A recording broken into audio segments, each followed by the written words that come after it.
Sim. Bem, mas poucos, mas bons. Muito boa tarde. Um grande gosto aqui voltar à Madeira e, em particular, ao Conselho Regional da Madeira. Tive a ocasião de estar neste auditório magnífico quando da sua inauguração e, portanto, saúdo os colegas que aqui estão. O Dr. José Pinheiro Gonçalves, que fez uma generosa e breve apresentação do meu currículo. Também cumprimento a doutora Paula Margarido, que também agilizou esta oportunidade. Estamos em pré-campanha eleitoral para os órgãos da Ordem dos Advogados nacionais e regionais. As eleições terão lugar em novembro, para o próximo triênio 2020-2022. Eu sou recandidato, como também outros colegas que aqui estão são, mas não é disso que nós vamos falar. Não vamos falar aqui em campanha eleitoral. Este tema que se proporcionou do acesso ao direito e à justiça é um tema que nos interessa a todos, como advogados, também nos interessa como cidadãos. E, sobretudo, neste contexto atual em que, como tu bem disse, a Assembleia da República está a discutir o assunto com propostas preocupantes em cima da mesa e é um tema de cidadania, é um tema também da opção política e é um tema também de configuração da nossa atividade profissional. Portanto, eu fico muito feliz, tendo vindo cá por outras razões, para lecionar num curso no ISAL, também ter agora a oportunidade de vos falar aqui por breves minutos sobre este assunto.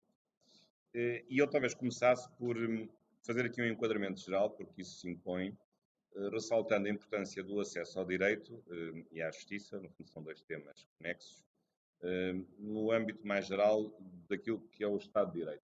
O Estado de Direito, de facto, não é só uma palavra vazia, como na maior parte dos casos se vê quando os políticos falam, ou se ouve, mas o Estado de Direito tem uma construção teórica e essencial de 2 séculos, e o Estado de Direito é também essencial na nossa profissão de advogados e é essencial no acesso à justiça. E, portanto, quando se fala em Estado de Direito, isso significa que há também uma implicação evidente no acesso à justiça e no modo como a justiça é configurada e nesse contexto, os advogados são um dos parceiros, um dos interlocutores, ainda que às vezes mal compreendidos, no desenvolvimento da justiça.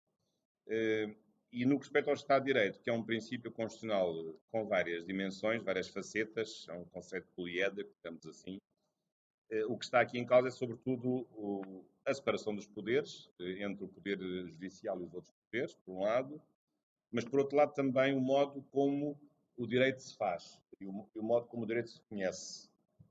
E, portanto, o Estado de Direito, no que respeita à perspectiva do acesso ao direito e ao acesso à justiça, implica uma justiça que seja, na verdade, acessível por parte dos cidadãos, uma justiça que seja justa, passe a contradição, e, sobretudo, um direito que seja conhecido. Portanto, não há Estado de Direito se o direito for secreto, se o direito for desconhecido, se o direito não for conhecido, não for informado aos cidadãos, que não têm que ser juristas e não são na esmagadora maioria dos casos, e, portanto, não há Estado de Direito se a justiça não funcionar ou não atingir certos parâmetros. E, portanto, nós como advogados, eu também como professor, acho que temos aqui uma obrigação de cidadania de lutar por um melhor acesso ao direito e um melhor acesso à justiça. E até estamos bem acompanhados, porque olhando a nossa Constituição, de 1976, temos um artigo 20 muito importante, que é um artigo realmente modular, tem como epígrafe precisamente acesso ao direito e à justiça. E de facto combina na perfeição estas duas dimensões, o acesso ao direito e o acesso à justiça, e valoriza muitíssimo bem o conhecimento dessas duas realidades. Eu talvez começasse primeiro pelo acesso ao direito. E, portanto, o acesso ao direito significa que os cidadãos podem conhecer o direito que se lhes aplica, mas não é conhecer de uma forma passiva, é conhecer de uma forma ativa. E também que os pobres, ou aqueles que não têm formação jurídica ou não têm agilidade para chegar lá, também possam ter esse acesso ao conhecimento das regras que se aplicam no nosso dia-a-dia. Claro que o conhecimento das regras em certos ramos do direito é particularmente exigente e até determina o modo como as sanções são aplicadas.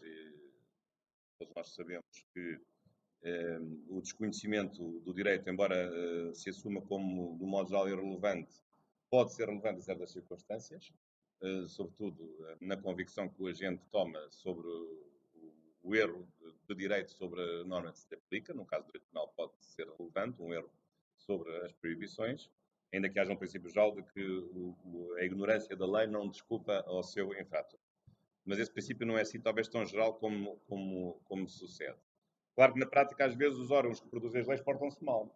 E agora tomem cuidado porque estamos a aproximar dessa fase. Não é só a silly season, mas é aquela fase em que de repente estamos nós de férias, no Diário da República Eletrónica aparecem 50 leis feitas pela calada de uma madrugada de verão.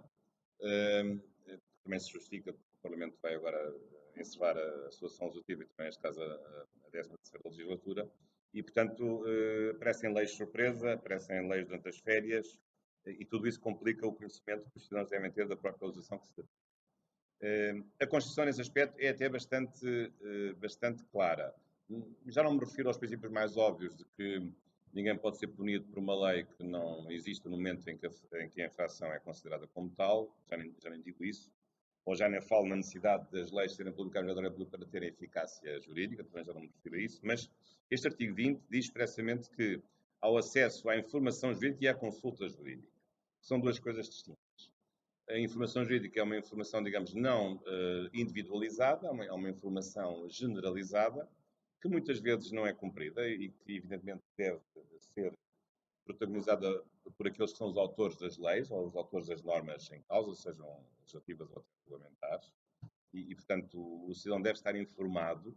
Às vezes há um certo desleixo pensar que basta uma comunicação social ativa para ter conhecimento das leis. Isso não é verdade. Portanto, é uma área que, de facto, precisava de outro tipo de enquadramento e, no fundo, de um serviço que o Estado pudesse prestar, como protagonizando essa necessidade de informar os cidadãos das suas leis, sobre aquelas que têm mais impacto.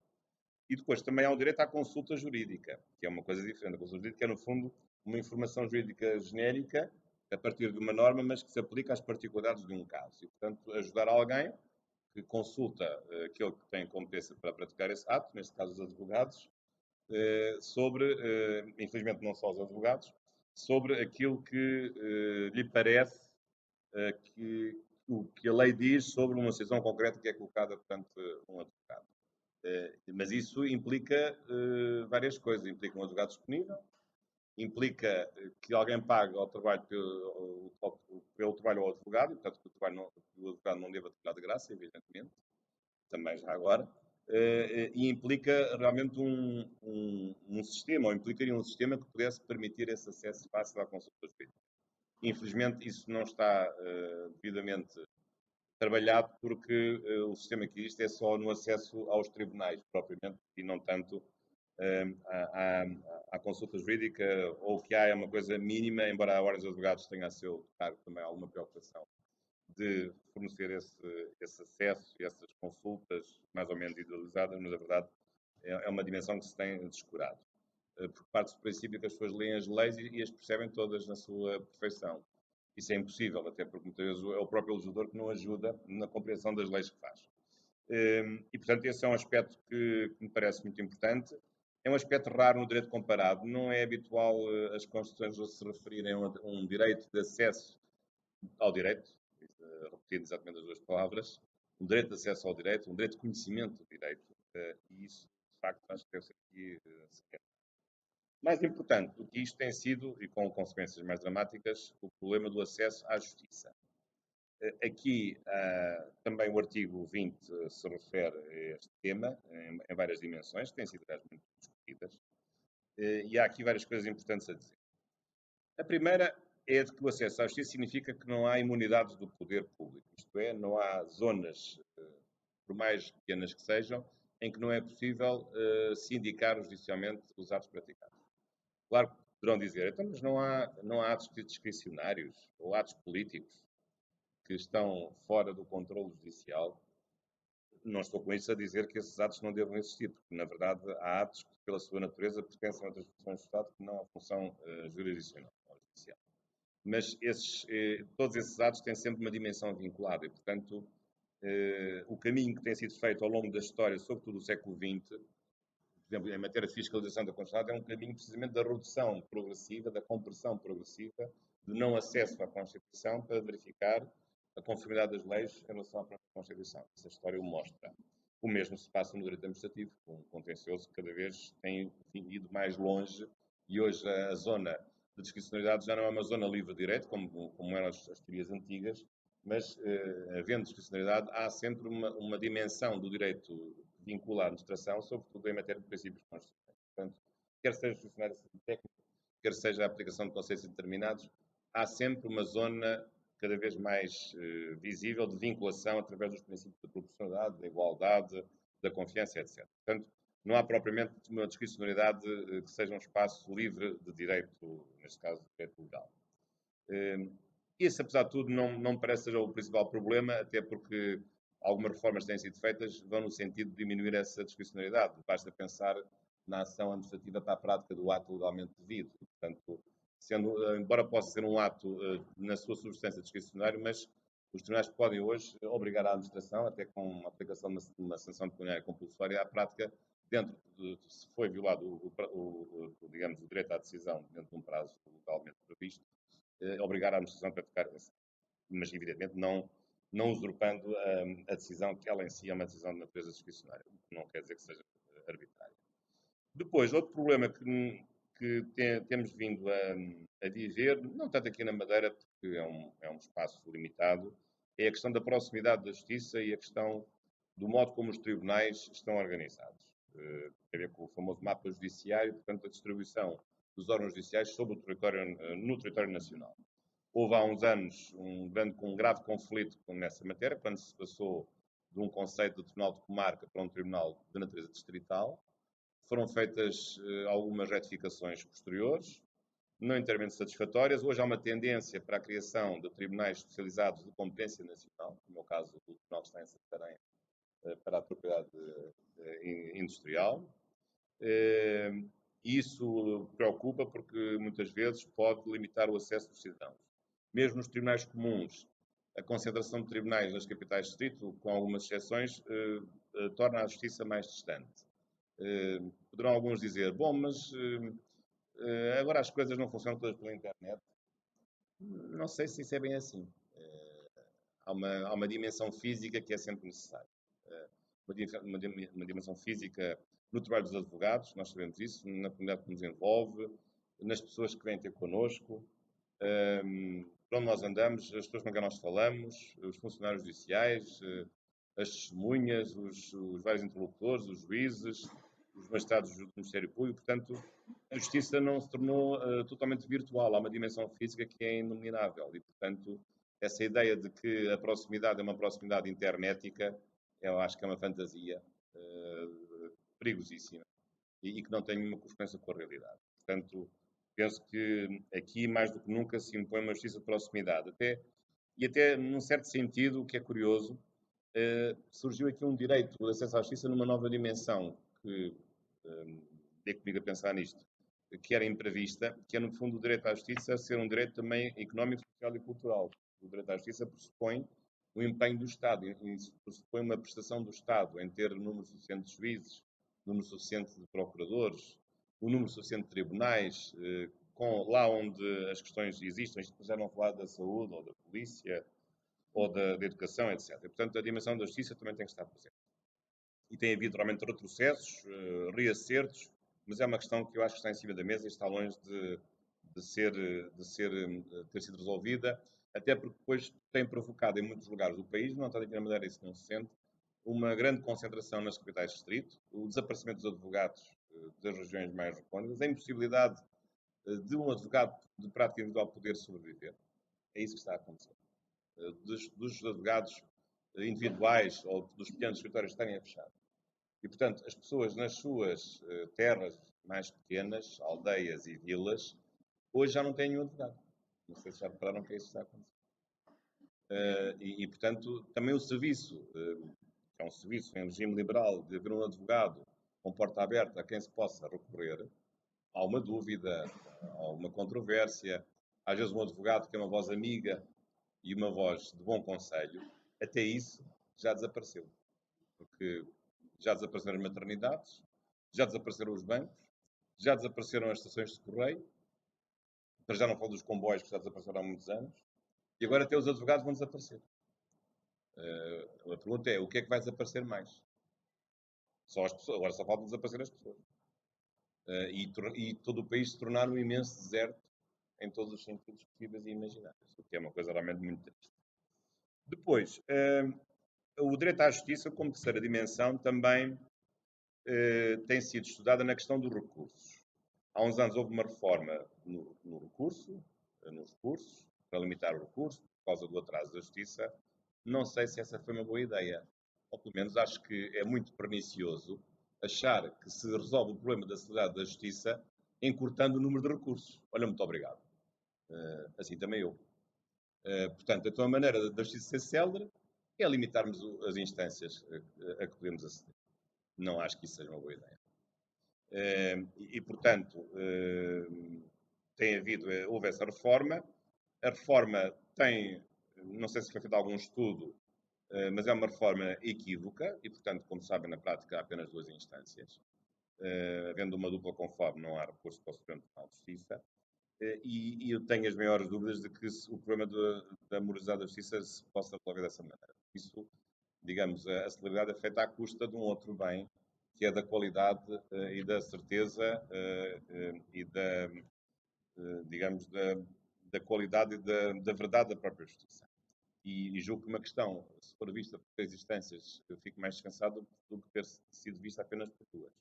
Acho que isso é uma coisa que se compreende dentro do certo contexto, não se eternizar nos próprios processos. Aliás, esse assunto, por exemplo, está agora a ferver no Brasil.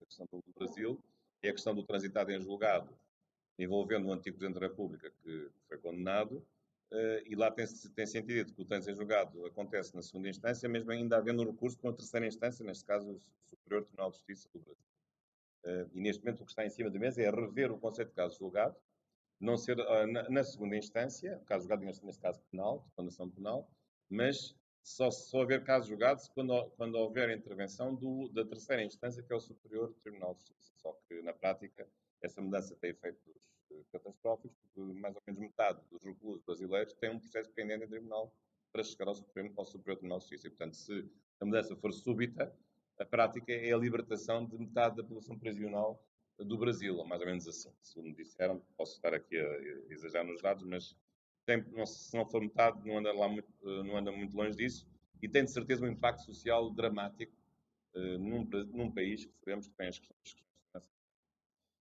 Mas, além deste aspecto, que eu acho que é um aspecto que não está encerrado, ainda há outro aspecto, enfim, também como constitucionalista, que sempre me fez muita impressão, que é de não haver um recurso de amparo para o próprio Tribunal Constitucional. Nós, no fundo, temos o recurso de amparo, não tem esse nome, que é aquela ação especial que nós dirigimos aos tribunais administrativos para a proteção de um direito de garantia que tenha sido violado. É um processo urgente.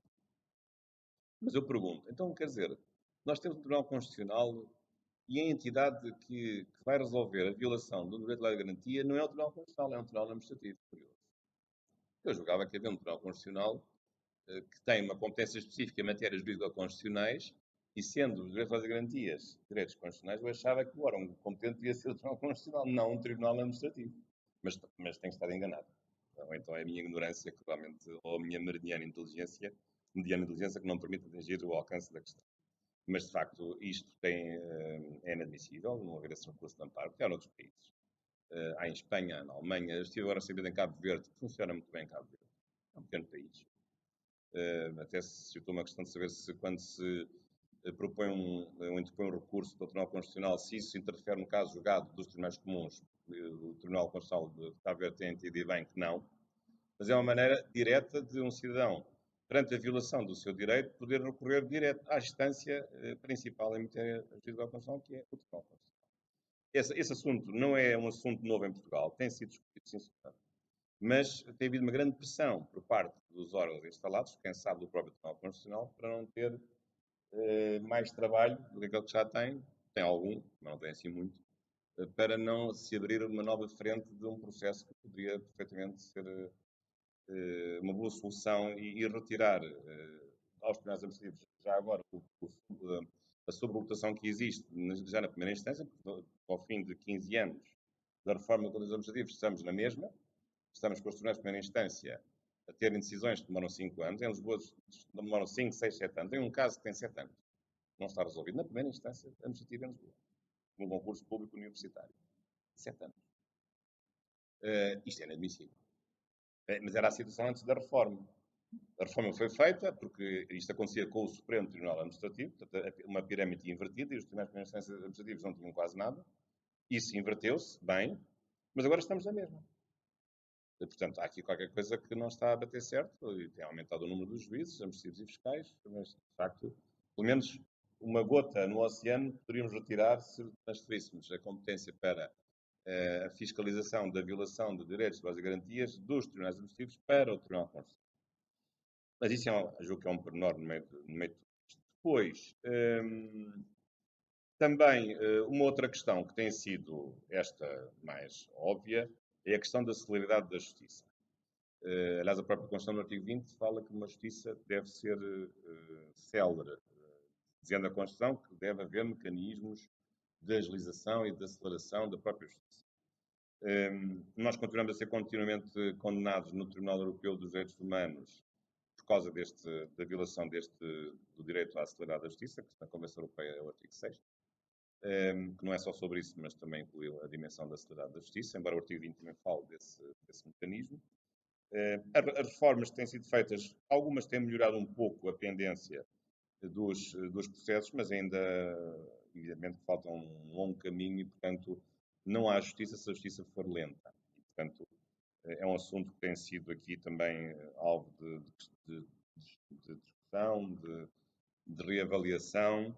A Ordem dos Advogados, infelizmente, não tem feito tudo o que está ao seu alcance para dar luz sobre esta questão e também o Estado não tem ajudado, porque como não há dinheiro para o investimento, também não haverá dinheiro certamente para este tipo de questões que passam por várias soluções.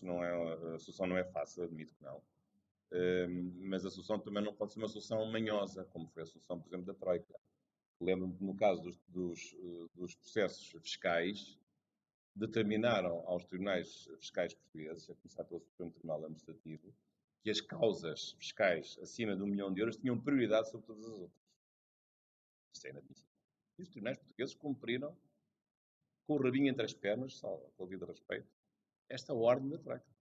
Portanto, puseram à frente de um desgraçado, um contribuinte que foi feita uma liquidação errada, nacional, os processos com 1 milhão de euros.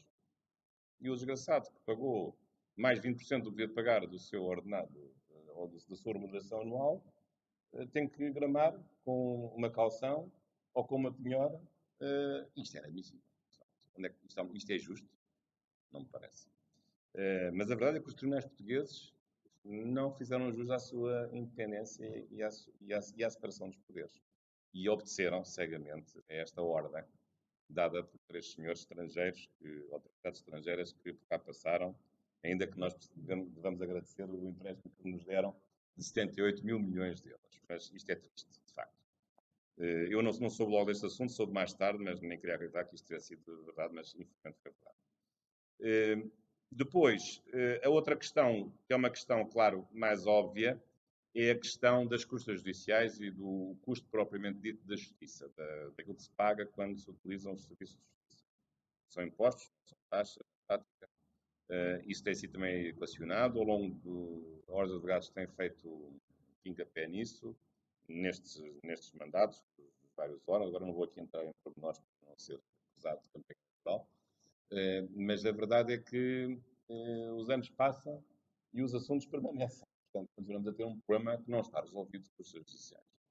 Claro que isso não depende da Ordem dos Advogados, os advogados não têm poder legislativo, mas é um assunto sério, porque tem havido um empobrecimento do país em certos setores e as custas estão muito longe de serem custas equitativas em função do rendimento. Portanto, esse é outro aspecto também que me parece que é preciso referir. Como também a questão que agora nos está a apoquentar de um modo mais específico, aliás, o Dr. José Pinheiro Gonçalves referiu-se diretamente ao problema, que é a de, no apoio do acesso aos tribunais, o apoio judiciário, agora, imagine-se, está em cima da mesa a possibilidade de também os solicitadores serem mandatários forenses, terem um mandato forense, ao que isto chegou. E, portanto, acho que isto é uma coisa abstrusa. Com o devido respeito pelos colegas auxiliadores que estão connosco na mesma Caixa de Previdência, mas não vamos misturar as coisas. Uma coisa é estarem connosco na Caixa de Previdência, outra coisa é estarem connosco num processo judicial. Acho que é uma coisa. E, portanto, acho que essa alteração é verdadeiramente abstrusa. A alteração proposta não está aprovada. Vamos ver o que é que vai acontecer nestas 2 semanas, que são decisivas. E, de facto, isso significa o total do respeito pela nossa profissão. Os solicitadores têm uma outra formação. Aliás, pertencem a uma outra ordem, que já de si é uma junção de 2 ordens indigestas. Na verdade é isso. É uma justa posição de 2 ordens que deviam ser 2 ordens separadas. Aliás, já escrevi 2 pareceres publicados sobre este assunto, que é a ordem dos solicitadores e dos agentes de execução, como se fossem 2 profissões iguais. São do ponto de vista ético, absolutamente divergentes, mas estão na mesma ordem, o que é uma coisa extraordinária.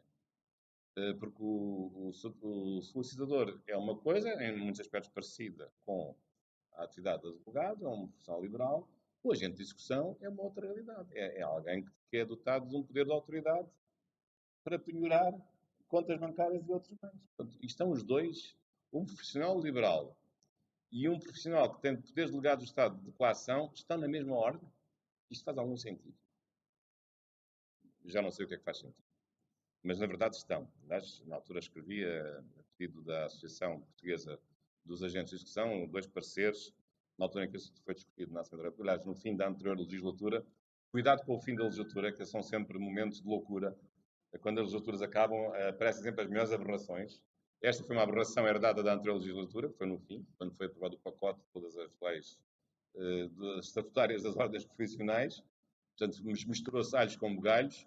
E agora vamos ver se não vai ser aqui outra aberração, que é precisamente a aprovação destas medidas de colocar os solicitadores também até 5.000 euros, para falar Maria de tomar, com possibilidade de exercer o patrocínio em processos até 5.000 euros. Portanto, praticando atos de tribunal como se fossem colegas dos advogados, o que eu acho que é absurdo.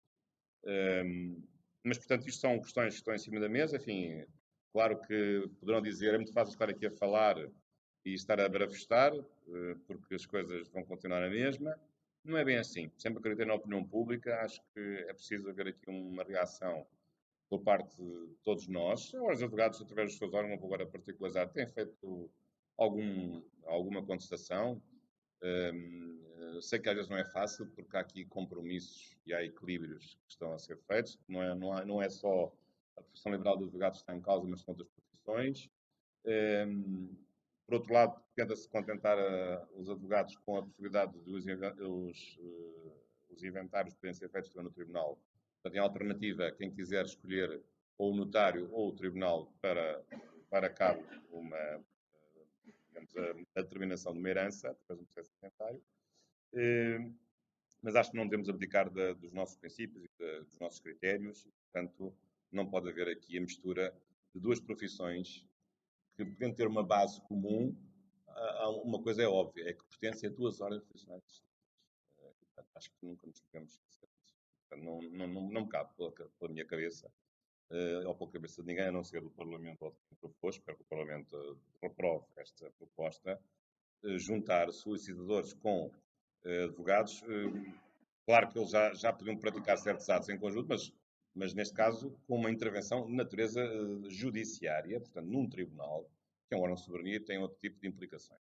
Tudo isto para já não falar do que se avizinha, que é de regulamentação da profissão de advogado, com a restrição dos atos próprios de advogados aos atos de natureza judiciária. E, portanto, todos os outros atos que não tenham a intervenção do tribunal, como em grande medida são os atos de consulta jurídica ou os atos de celebração de contratos ou de outro tipo de advocacia preventiva, que eles também têm a sua importância, todos esses atos poderem ser praticados por outros profissionais que não os advogados. É isso também que está em cima da mesa. Há um estudo ou uma recomendação da OCDE, que é até uma organização respeitável, não por esta razão, certamente, mas por outras. E isso é tudo preocupante, porque isso vai numa linha de um capitalismo liberalizante selvagem internacional que vai levar à destruição completa da especificidade dos advogados. É um assunto de que se fala pouco em Portugal, infelizmente. O assunto está em cima da mesa, acho que nós estamos a dormir. E eu acho que não podemos continuar com o complexo da nossa pequenez ser a desculpa para não se fazer nada ou de achar que não temos força. Já que estamos aqui na Madeira, não temos o Cristiano Ronaldo? Temos. não é o melhor jogador do mundo, porque é que não havemos de ter enfim, a fé da nossa capacidade argumentativa de poder mudar alguma coisa também nesta matéria, sendo certo que o assunto está em estudo, não está decidido por essa organização internacional que se chama OCDE. Portanto, aqui um pouco estas reflexões esparsas, agradecendo o convite para aqui vir, aqui como colega, neste magnífico espaço, este auditório, em boa hora, finalmente inaugurado. Realmente, o Conselho Regional da Madeira estava a precisar de um espaço destes, que eu sei que tem sido muito utilizado, e que dignifica, evidentemente, todos os advogados e colegas aqui da região autónoma da Madeira. Muito obrigado pela vossa presença.